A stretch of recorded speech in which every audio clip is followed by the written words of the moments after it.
আমার পরিবারের আমার মাকে দেখার মতো কেউ নাই। আমি এই রাজনীতি করে কি করবো বলেন? কাজ বলে রাজনীতি করবো? যে রাজনীতিকে মানুষ দালাল বলে, মানুষ উন্নয়ন করে না। আমি এই রাজনীতি চাই না ভাই, তাই আমি রাজনীতি ছেড়ে দিব। আমি রাজনীতির করবো না। আমি করেন মামলা করে আমি আদালত থেকে বের হওয়ার পরে আদালত থেকে আমি নিচে গেট নামিয়ে ও আচ্ছা, মামলা করতে গেছিলাম। আমার আসামি ছিল 1 নম্বর ওবায়দুল কাদের, 2 নম্বর ছিল আপনি হলে যে প্রধান নির্বাচন কমিশনার আব্দুল আওয়াজ, এবং তারপরে মনে করেছিল আমার প্রতিদ্বন্দ্বী প্রার্থী রেজাউল করিম কানসেন, রানা সহ মোট 39 জনের নামে আমরা মামলা করেছিলাম। আওয়ামী লীগের লোকজন যারা আমাকে মারধর করেছিল, সেই মামলা করে কেবলই কোর্ট থেকে বের হয়েছে গেটে। এর মধ্যে 8-10 জন ছেলে পেলে ডাইরেক্ট আছে আমাকে মানে কলার ধরে ডাইরেক্ট হিট করলো।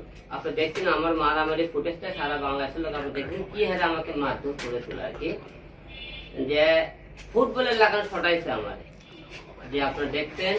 এবং কি হারে আপনি যে লোকগুলো মারধর করছে তাদের এক একটা শরীরে ওয়েট দেখছেন, যে ওয়েট গুলো আমার মতো লোক শরীর এখন বেঁচে আছে, সেটা আল্লাহ পাক কেন যে আমাকে বাঁচে রাখছে এখন বলতে আমি জানি না। শুধু মার খাওয়ার জন্য বাঁচে রাখছেন আমি তাও জানি না।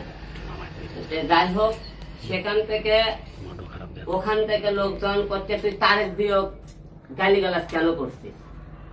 আমি তাদেরকে বললাম যে আমি তারেক দিয়ে গালিগালাজ করছি, এবং আপনারা যারা মিডিয়াতে আছেন অনলাইন তারা একদিন ফলো করবেন। আমি তারেক দিয়ে কোনো গালিগালাজ করে থাকি ভিডিও ক্লিপ দেখাতে পারি না, অথবা বিএনপির কোন নেতা আমি গালিগালাজ করেছি।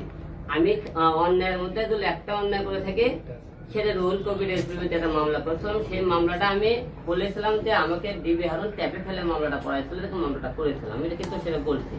এছাড়া বিএনপির কোন একটা নেতা আমি অসম্মান করে কথা বলছি, আপনারা আমাকে ভিডিও ফুটেজে দেখাবেন।